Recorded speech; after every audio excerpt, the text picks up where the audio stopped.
Hi, friends. I wanted to share a key piece of business wisdom with you. This morning, John Maxwell posted a quote. It was a Peter Drucker quote. It said, "Follow effective action with quiet reflection. From the quiet reflection will come even more effective action." John Maxwell expounded on that a little bit, and he pointed out that learning to pause and reflect will actually allow the growth to catch up with you. We go on a lot of crazy adventures, Krista and I, in our business and in the organizations around us, and we're absolutely nuts about our mission, and all the different fun things that we get to do, all the opportunities that always seem to be on the horizon, all the ideas, and so we need to take that time. And January is a great time for that for us. Last year we grew about somewhere around 40%, at least by some of the metrics that we look at, and a lot of that was actually time where we weren't focused on growth. We were focused on building the infrastructure that supports what we do so that we can handle future growth. And that's really exciting, but it's also can feel like a whirlwind sometimes, like you're kite surfing in a hurricane. Especially as you have all these different things happening around you. We have some really cool projects that we've decided to do to complement what we're doing at Co-Create. So I was reflecting on this quote this morning, and I was really excited to come down from the year-end hype and just to reflect on the upcoming year, what we have ahead, to get our feet on the ground. This is something that we always do, that we always try to do, especially in January, but we try to make a continual habit of having our feet on the ground underneath us, because you can't run if you can't stand up. And that's led to so many different things. And this is one of the things that a lot of business owners, people that we work with, people that we see in the community miss out on. We get so excited about all the targets, all the goals, so busy, overwhelmed by the deadlines and the burden of ownership, the weight of ownership, the budgets, but slowing down and growing in balance and taking the time to think and to have our feet on the ground as we grow.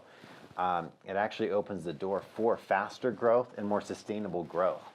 And it's one of the principles that we've tried to follow in business, and it's yielded a lot of great fruit, and that extends beyond Co-Create Financial. And it's that we're always building the foundations first. We're always seeking to build those foundations first. It's one of the things that's made us resilient. It's sustainable. It's made it so that we were able to start our firm from scratch 6 years ago. And it's not uncommon for the winds, especially as a business owner, for the winds to blow 100 miles an hour, all the things coming at you from different ways. And sometimes those are tailwinds. A lot of times those are blessings and tailwinds. Sometimes they're challenges. But if you spend all of your energy building up as rapidly as you can, moving on to the next thing from one to the next, and you're not continuously improving the foundation that supports your growth, when the wind blows, it just takes the roof off of your building. And it can level everything that you've built, and we've seen this happen. And this stuff leads to lower business values. You see that it has less revenue when you're pursuing things too quickly, when you're not building foundations. You have fewer opportunities, and ultimately it leads to us burning out. So we're really grateful that we gained that wisdom at some point, I don't know where, but to build foundations and to support growth. We really think about these foundations first. And if any of you know me, I have a billion great ideas every day.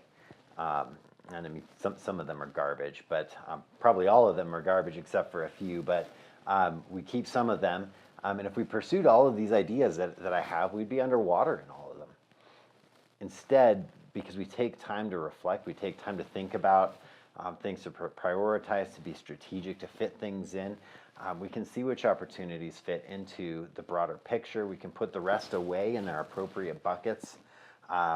And by building foundations first, we have a platform on which these ideas can grow, and we can get them out in the right season and time for them to flourish. So I'm really excited for the month of January, because every year there's this brief lull between the end of the year and the start of the tax season, and we get to use that time to prioritize and get clear about the mission that we have, the operations of our business, the vision where we want to go, to make sure that we're on the trajectory that we want to be on, to align our business with our personal goals, to think about our clients and how we can really serve people better and grow the business in the right ways so that it can serve us, so that we can flourish, and so that our business can flourish at the same time together. And I really hope that this January you'll take some time to reflect on the growth that you've had, pause on the insanity of the last 5 years, really just get your feet on the ground underneath you and think about what the future might hold. Think about how things can flow together and how you can grow and balance the foundations and the fruit together. So that's the key piece of business wisdom that I have for you this month. I'm really excited to share some of the new developments we have coming up when those happen, and would love to chat with you anytime about anything. We're really excited about January and the year 2025 and what's ahead.